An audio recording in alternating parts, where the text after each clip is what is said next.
Pencatatan penjualan metode periodik. Metode pencatatan penjualan periodik adalah suatu metode pencatatan dalam akuntansi yang digunakan untuk mencatat penjualan dalam jangka waktu tertentu, seperti setiap bulan atau setiap kuartal. Dalam metode ini, perusahaan tidak mencatat setiap transaksi penjualan secara terpisah, tetapi mencatat total penjualan dalam periode tertentu dan membuat catatan atas persediaan awal dan akhir pada periode tersebut. Proses pencatatan penjualan metode periodik melibatkan beberapa langkah, antara lain, 1. Mencatat penjualan pada buku penjualan. Setiap kali perusahaan melakukan penjualan, penjualan tersebut dicatat pada buku penjualan yang memuat informasi tentang tanggal penjualan, nama pelanggan, jumlah penjualan, harga satuan, dan jumlah total penjualan.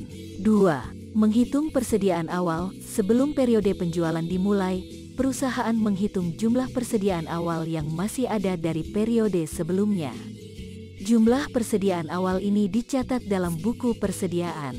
3. Menghitung persediaan akhir. Setelah periode penjualan berakhir, perusahaan menghitung jumlah persediaan akhir yang masih ada. Jumlah persediaan akhir ini dicatat dalam buku persediaan. 4. Menghitung jumlah penjualan bersih. Jumlah penjualan bersih adalah selisih antara total penjualan dalam periode tersebut dan penambahan jumlah persediaan awal dari pengurangan jumlah persediaan akhir. 5. Menghitung harga pokok penjualan. Harga pokok penjualan adalah biaya persediaan yang digunakan untuk membuat barang yang telah terjual dalam periode tersebut. Harga pokok penjualan dihitung dengan mengalikan jumlah persediaan awal dengan harga satuan dan menambahkannya dengan biaya persediaan yang dibeli selama periode tersebut. 6. Mencatat harga pokok penjualan. Harga pokok penjualan dicatat dalam buku besar sebagai beban operasi.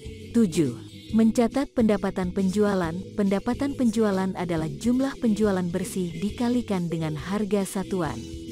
Pendapatan penjualan ini dicatat dalam buku besar sebagai pendapatan. Dalam metode pencatatan penjualan periodik, laporan keuangan seperti laporan laba rugi dan neraca saldo dibuat setelah periode penjualan berakhir. Harga pokok penjualan kemudian digunakan untuk menghitung laba kotor.